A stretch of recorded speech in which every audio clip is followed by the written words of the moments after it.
Mesdames et messieurs, bonsoir. Il est 20h30, l'heure de suivre vos informations.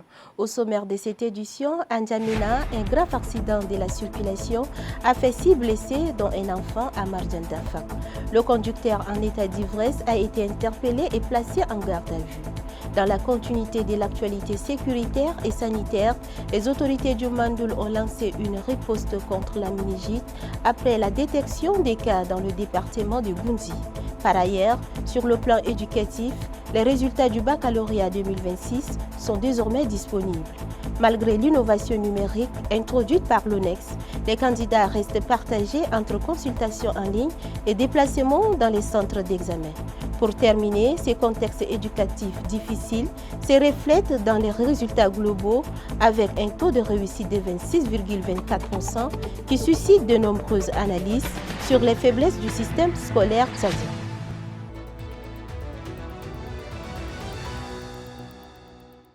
Une fois de plus, bonsoir et bienvenue. À l'occasion de la Journée internationale des coopératives 2026, le ministre du Commerce et de l'Industrie, Dr Guibolo Fanga Mathieu, a fait une déclaration dans laquelle il réaffirme l'engagement du gouvernement à faire des coopératives un levier de paix, de cohésion sociale et de développement économique. Suivez. C'est dans cet esprit que le Tchad, à l'instar des autres nations du monde, célèbre ce jour la Journée internationale des coopératives, commémorée chaque premier samedi du mois de juillet, conformément à la résolution de l'Assemblée générale des Nations unies qui reconnaît le rôle essentiel de ce modèle d'organisation dans le développement économique et social des peuples.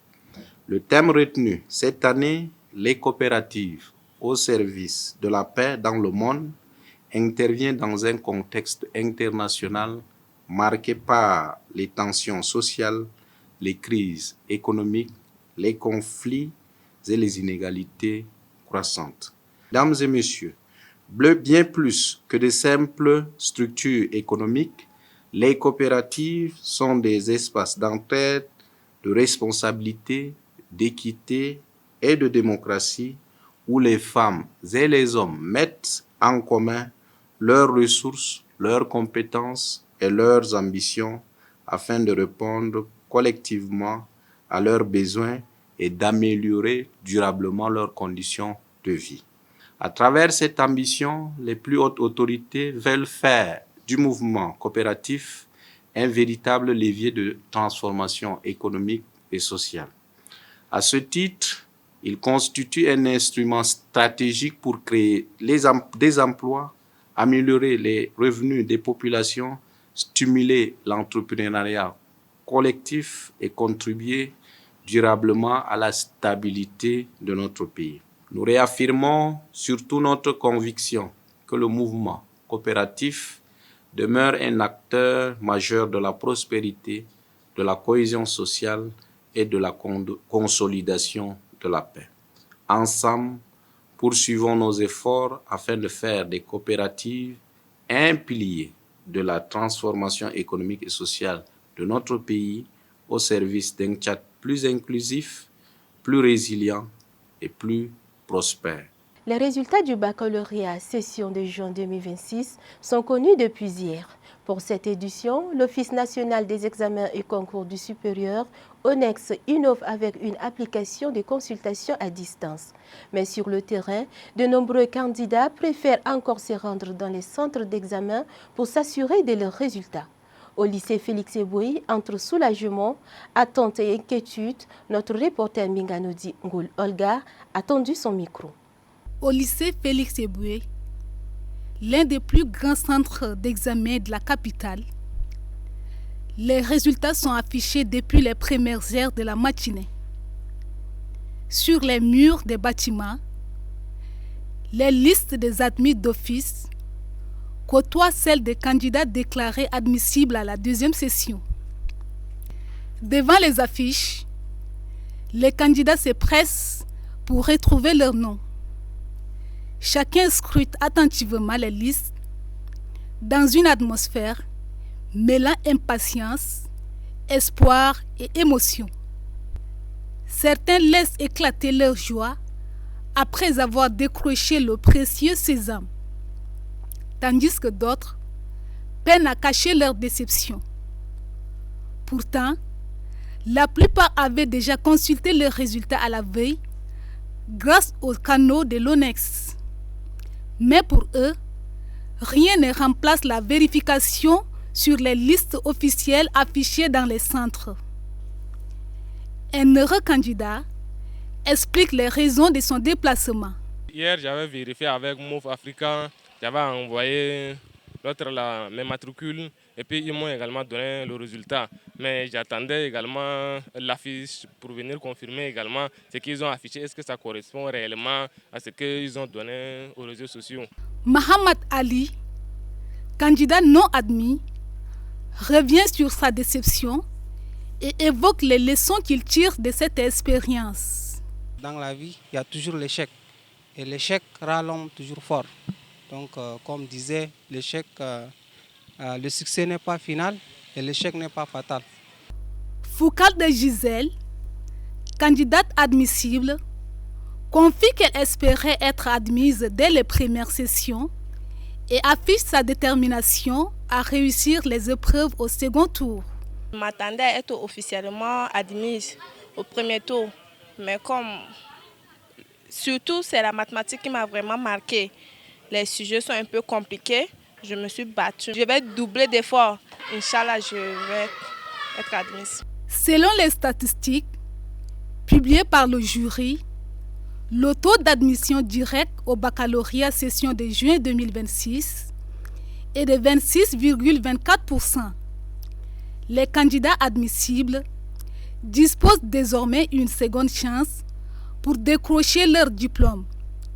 Ils sont appelés à redoubler d'efforts afin d'améliorer ces taux lors de la deuxième série d'épreuves. Face au faible taux de réussite de 26,24% enregistré au baccalauréat cette année, l'analyste Laldim Narcisse pointe du doigt les nombreuses difficultés qui affectent les établissements scolaires publics au Tchad. Entre mouvements de grève, perturbations du calendrier scolaire et conditions d'enregistrement parfois précaires, plusieurs facteurs auraient pesé sur les performances des candidats. Suivez son analyse.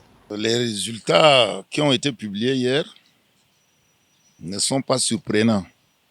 Ça montre l'effondrement du système éducatif tchadien. Aujourd'hui, l'école publique est malade. L'école publique est entrée dans un coma profond qui a besoin d'une trithérapie de choc.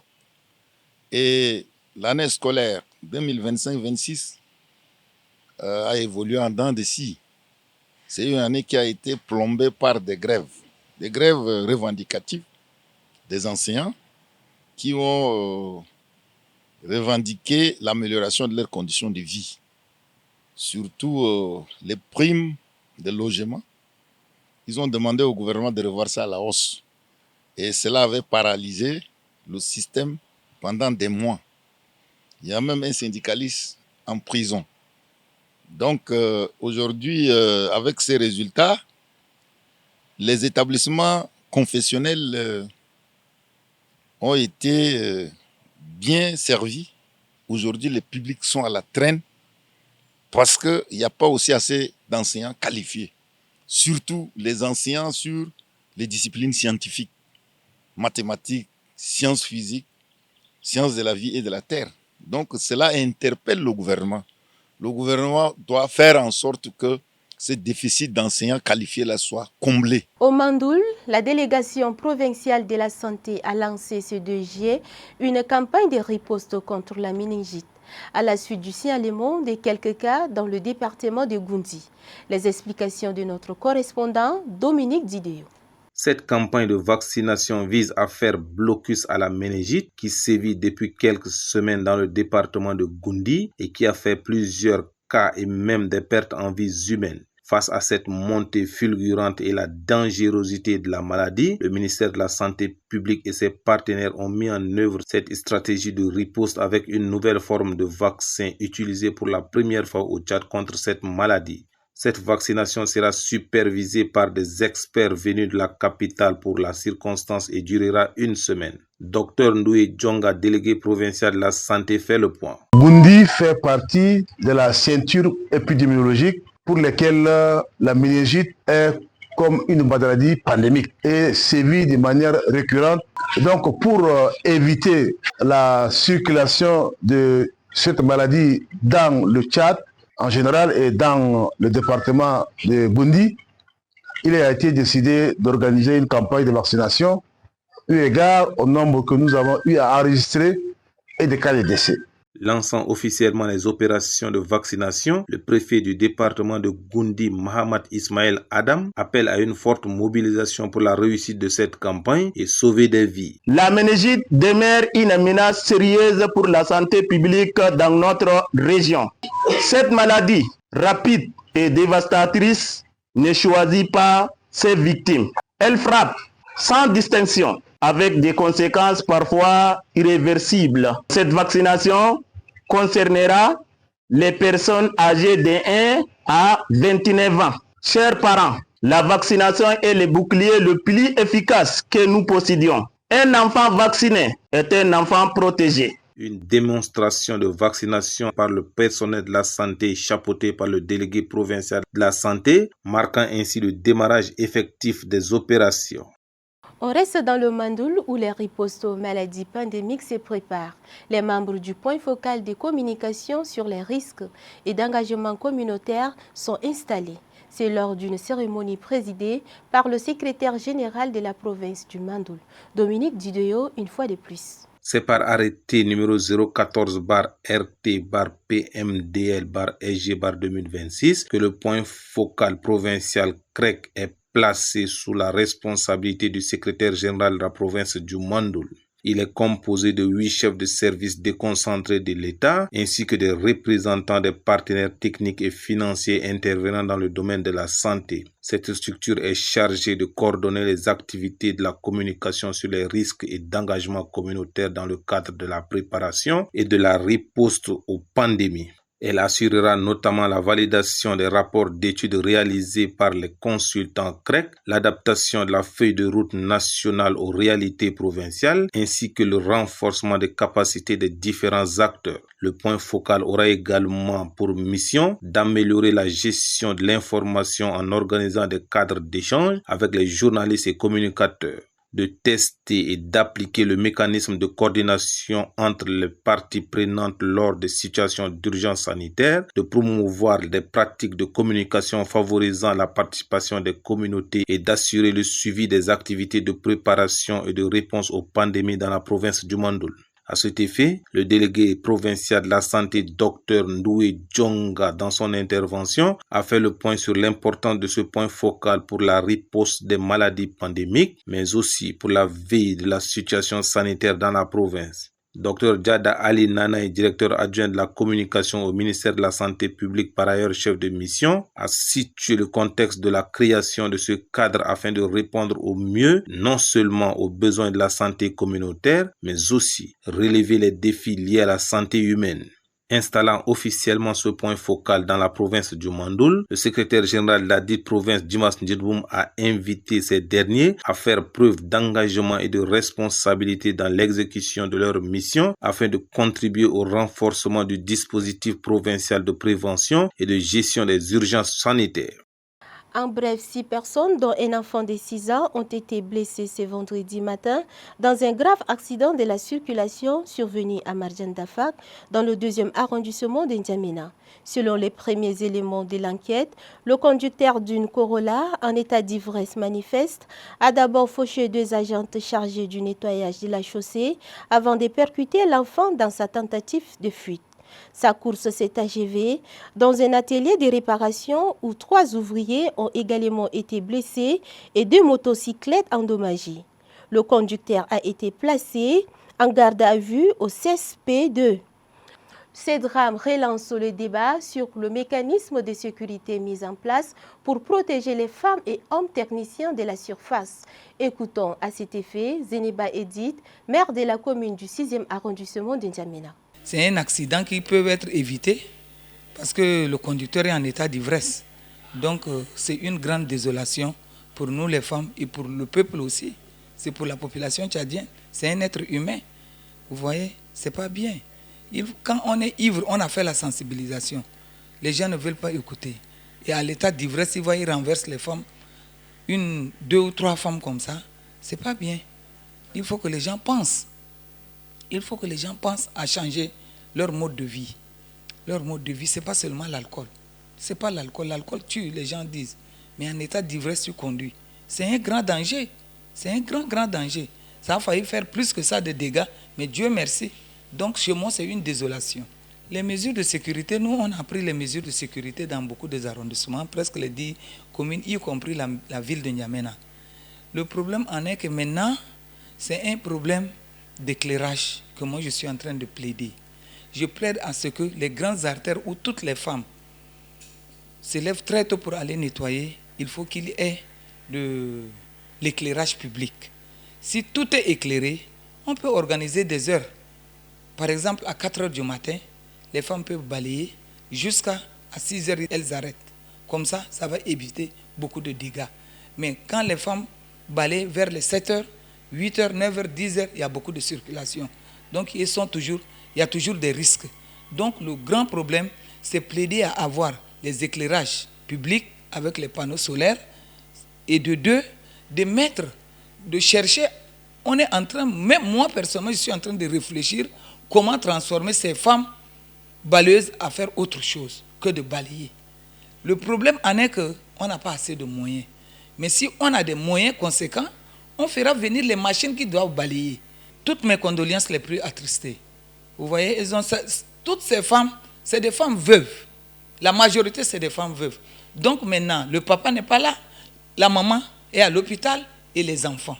L'Association de lutte contre les violences basées sur le genre et pour les droits des prisonniers a officiellement lancé ses activités ce vendredi 3 juillet. Cette organisation entend promouvoir, à travers des actions concrètes, la protection des victimes de violences basées sur le genre ainsi que la défense des droits des personnes détenues. Fanta Assoui.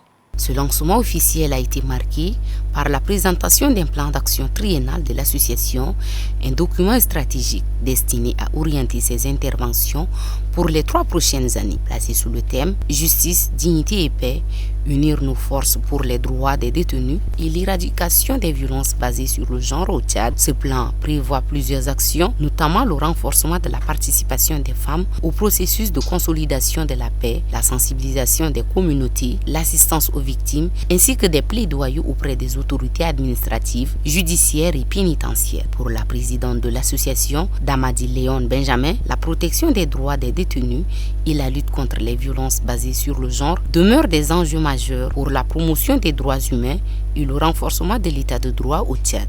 Trop de femmes, de filles, d'hommes et d'enfants continuent de subir les violences basées sur le genre, tandis que nombreuses personnes privées de liberté voient leurs droits fondamentaux bafoués dans le silence. Nous ne pouvons plus détourner le regard. Nous ne pouvons plus rester silencieux face à ces réalités qui fragilisent notre société et compromettent la dignité humaine. À travers cette initiative, l'association ambitionne de devenir un acteur de référence dans la promotion des droits humains au Tchad. Elle appelle les institutions publiques, les organisations de la société civile et les partenaires techniques et financiers à unir leurs efforts pour bâtir une société plus juste, plus inclusive et respectueuse de la dignité de chaque citoyen. Le Nigeria intensifie sa coopération sécuritaire avec le Bénin et le Niger dans la lutte contre les groupes djihadistes. En République démocratique du Congo, le président sud-africain appelle à une solidarité renforcée face à l'épidémie d'Ebola et à une meilleure protection des immigrants. En Guinée, l'ex-premier ministre bénéficie d'une remise des peines. Retour sur l'essentiel de l'actualité internationale avec Vanessa Bouli. Le Nigeria s'efforce de renforcer sa coopération militaire avec le Bénin et le Niger alors que les djihadistes du Sahel envahissent le nord-ouest du pays, a déclaré jeudi à l'AFP le ministre nigérien de la Défense. Les pays le plus peuplés d'Afrique luttent contre des militants locaux depuis 2009, dans un conflit qui a récemment pris une nouvelle tournure en raison de la présence croissante de groupes armés provenant de l'ensemble de la région. En visite de travail à Kinshasa, le président sud-africain Cyril Ramaphosa a affiché aux côtés de son homologue congolais Félix Tshisekedi un front commun contre l'épidémie d'Ebola qui frappe la République démocratique du Congo. Les deux chefs d'État ont appelé la communauté internationale à privilégier la solidarité plutôt que l'isolement, alors que le bilan humain continue de s'alourdir et que la riposte est confrontée à des défis sanitaires, sécuritaires et sociaux. La République démocratique du Congo intensifie sa mobilisation contre l'épidémie d'Ebola, dont le bilan dépasse désormais les 400 morts. En Guinée, une cour d'appel a réduit la peine de prison infligée à l'ancien premier ministre guinéen Ibrahim Kassori Fofana, qui avait été reconnu coupable, notamment d'enrichissement illicite et de blanchiment d'argent.